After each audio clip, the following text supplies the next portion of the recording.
I need outside opinions on this. My son is 12 years old and he will order the adventurous items on the menu when he knows that he has issues with different textures. We have done this dance many times at this point. He will order something out there, take a single bite and then want my food. I've had this conversation so many times. This time when he went out to eat, I informed him that I will not give him my food. I ordered some chicken and he got a fish soup. Well, he didn't like it and asked for my chicken. I told him no, and he complained he was hungry. This is when I told him I don't care that he doesn't like the food and that he needs to eat what he ordered or skip dinner. When we got home, he complained I starved him. He literally said this while making a sandwich. This resulted in an argument with my wife. She thinks I'm a huge jerk and I am sick of never getting to eat what I order. Now for a few comments before the update. Comment 1. You and your wife have two choices here. 1. Teach your son this perfectly age-appropriate lesson that he is responsible for his own choices too. Let him grow up to be an entitled asshat who believes that other people are responsible for his choices. You're not an AH, but if your wife keeps choosing #2, your son will grow up to be one. Don't let her do that to him. ETA.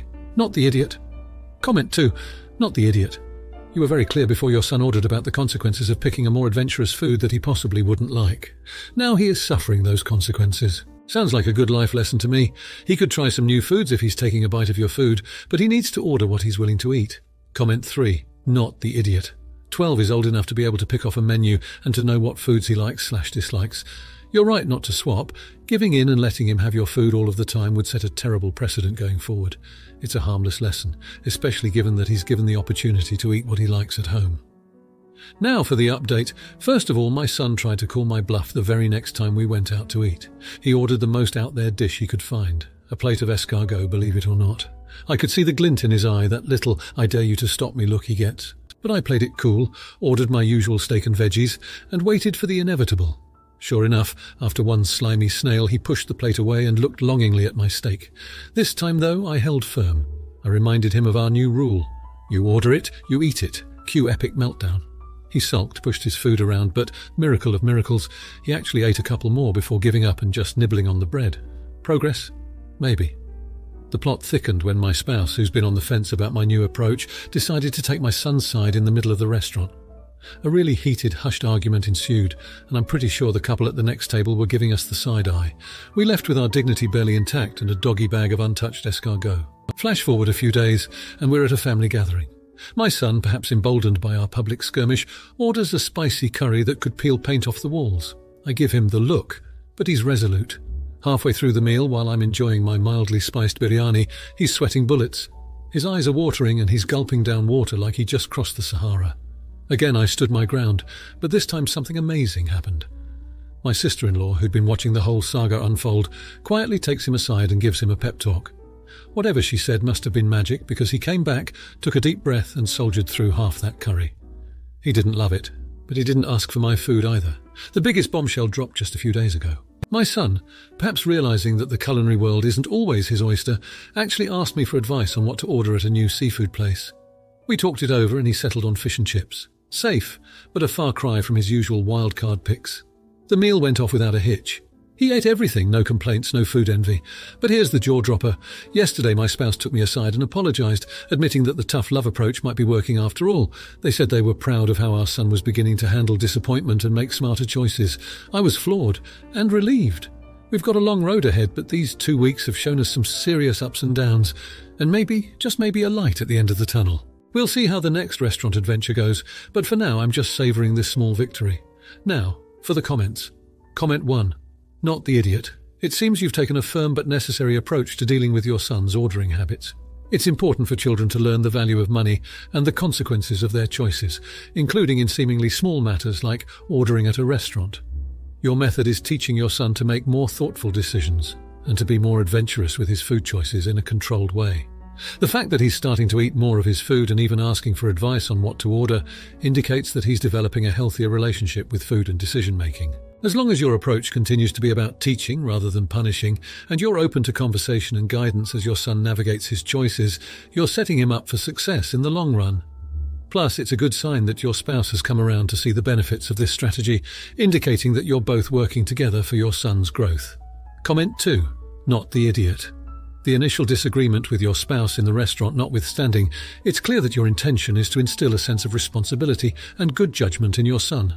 Children often need clear boundaries to understand the implications of their actions, and your insistence on him eating what he orders can be seen as a lesson in accountability. Moreover, it's commendable that you took a challenging situation and turned it into a learning experience without resorting to shaming or harsh punishment.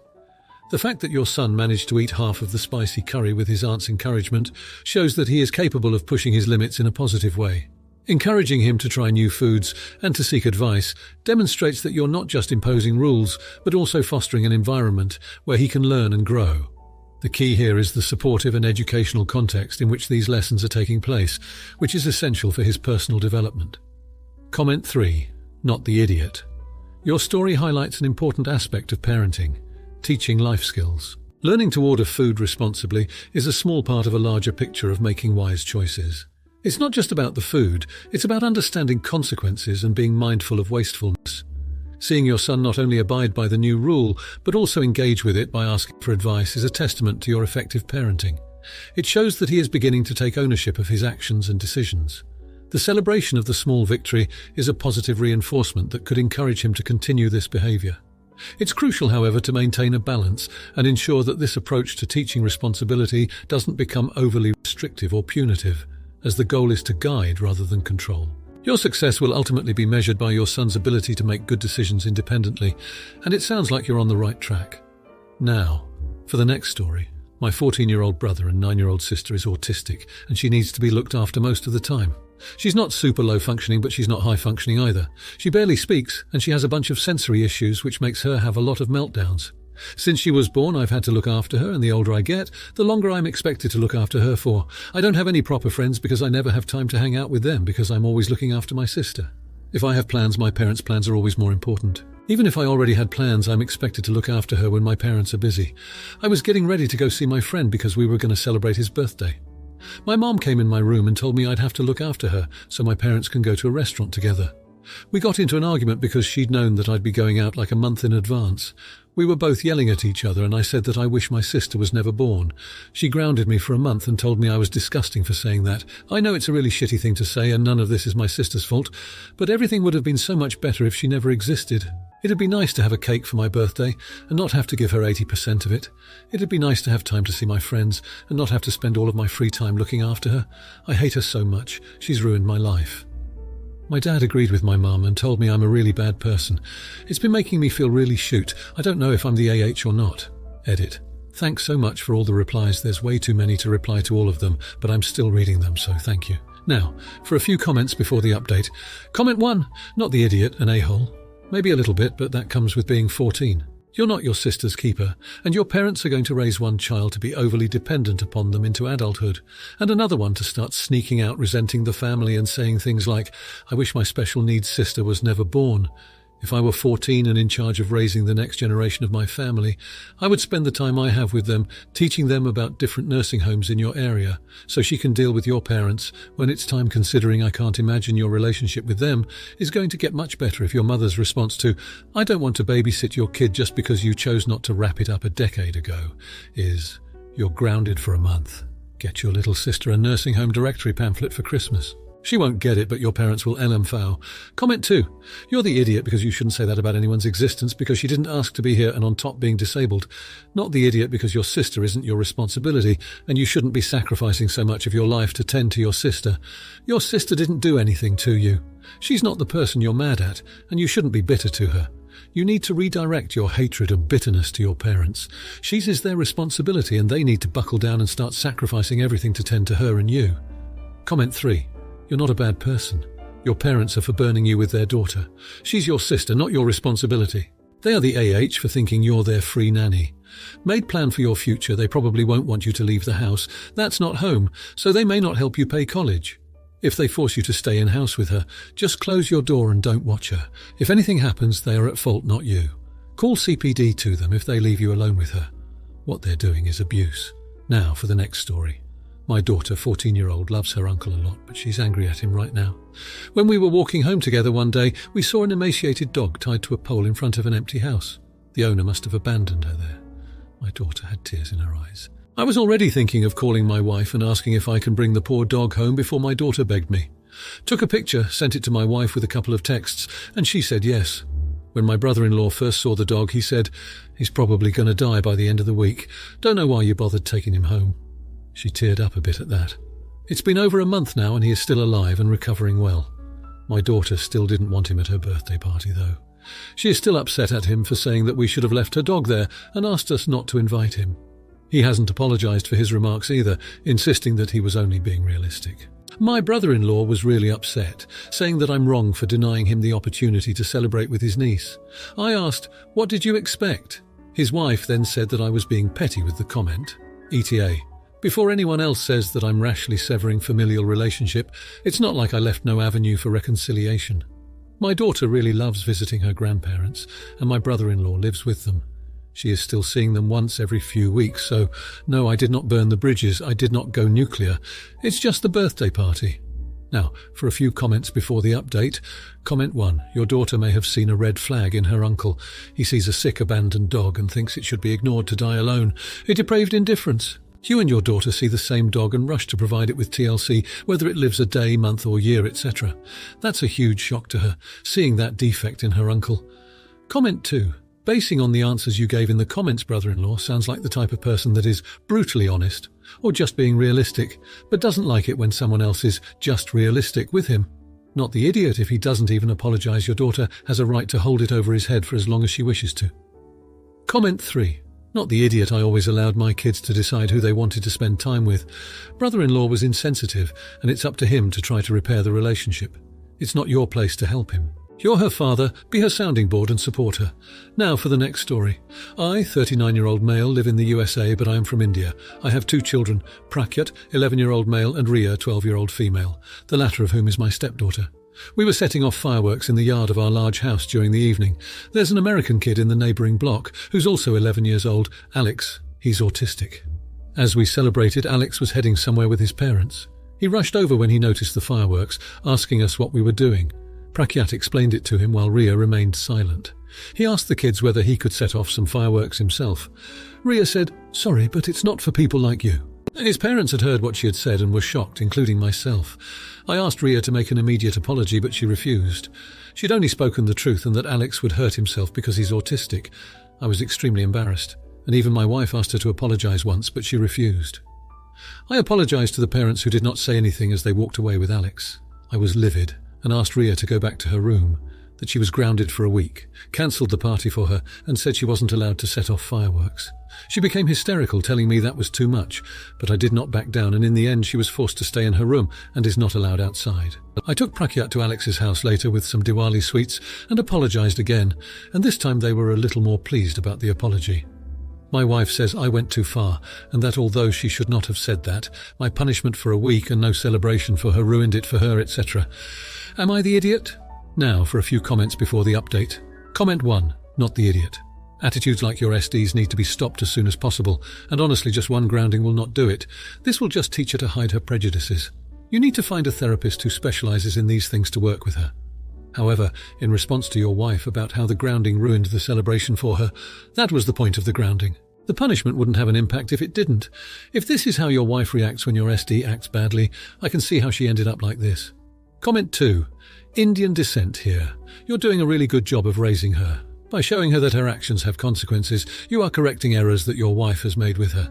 I mean this in the most respectful way possible, but your stepdaughter turned out that way because your wife did not set rules and encouraged that behaviour. I truly believe that if you lay ground rules and continue to show her the better route, she will change and get better. Thanks for being a good father and best wishes. Comment 3. Not the idiot. As a child, when I would get grounded and no phone privileges for, say, 2 weeks, I remember throwing myself on the floor like it was the end of the world. I thought I would die without access to the telephone. But I learned my lesson on that. What I say and do has consequences. I myself can control what I say and do, but I myself cannot control the consequences, so act accordingly. Now for the update. It's been a month since the fireworks incident with Alex, and I wish the story had taken a turn for the better, but life had other plans. Last week, Alex, the neighbour's boy, was in a car accident. His injuries were severe, and it hit our community like a storm. The news was a gut punch, especially after the tensions from before. We're a tight-knit community here, and something like this rattles all of us. We saw the ambulance and police cars, and it was only later we got to know it was Alex involved. Prakyat took it hard. He'd started forming a tentative friendship with Alex after the Diwali incident. He's been quiet, spending a lot of time in his room.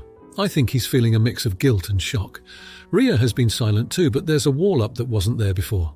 I've tried talking to her about how she feels, but she's closed off. Her mother says it's guilt eating at her because of how she treated Alex before. She's been skipping meals, and I caught her once looking out the window towards Alex's house. I don't know how to reach her right now, and it worries me. Even with our own family struggles, we've been trying to support Alex's family. We set up a meal train in the neighbourhood, and my wife's been over there more times than I can count, helping with whatever they need. Seeing Alex's parents, trying to stay strong for their son, it's heartbreaking. They're good people, and no one deserves this kind of pain. This whole situation has put a strain on my relationship with my wife as well. She's been second-guessing our handling of the Diwali situation, wondering if we were too harsh on Ria, if that contributed to her withdrawing now when she might need our support the most. I'm filled with doubt myself, but what's done is done, and we can only try to move forward and be there for our kids in whatever way they'll allow us. The joy of that night with the fireworks seems like a lifetime ago, and I'd give anything to go back and do things differently. Right now, we're just taking it one day at a time and hoping Alex pulls through. The last update was that he's stable, but it's going to be a long recovery. We're all pulling for him. Now for the comments. Comment 1. Not the idiot. It seems like the entire community, including yourself, is grappling with the aftermath of a tragic accident. Your focus on supporting Alex's family through initiatives like the meal train is commendable. It's natural for everyone, especially Prakyat and Ria, to experience a wave of emotions, including guilt, but it's important to remember that accidents are often the result of a series of unforeseen events and not necessarily the fault of one individual. It's also understandable that such an event would cause strain in personal relationships, as stress levels are high and people process grief differently. What's crucial is that you and your wife are trying to learn from past experiences and are now focused on providing emotional support for your children, which is a responsible and caring approach for any parent. Comment 2. Not the idiot. The protagonist and his wife are questioning their handling of the previous incident, which is a healthy response to unexpected and unfortunate events. It implies a willingness to reflect and grow from past experiences rather than deflecting responsibility. Moreover, the strain on their relationship is not an indication of fault, but rather a realistic depiction of how stress can affect even the strongest of bonds. It's crucial to maintain communication and mutual support during such challenging times, which seems to be what they are attempting to do. In this difficult period, the best course of action is to come together as a community to support the affected family and each other, rather than pointing fingers or getting mired in guilt. Comment 3. Not the idiot. The story reflects a community in distress, yet it's clear that the intention is to heal and support one another, particularly Alex's family. The protagonist and his wife are experiencing a natural response to a community tragedy by questioning their actions, which shows self-awareness and concern for the well-being of others. Being there for their children in the wake of such an event is essential to providing stability and reassurance during a time when their world might feel unpredictable. It's important that the community does not lose sight of the collective goal, which is to foster an environment of empathy and recovery. The ethical approach here is to avoid blaming individuals like Prakyat or Ria for their feelings of guilt, as this can happen to anyone in the face of an accident, and instead focus on constructive support and healing. If you liked this video, you'll probably like these too. Also, while you're here, please consider subscribing. It's your support that keeps this channel alive and allows me to make better and longer videos. Have a great day.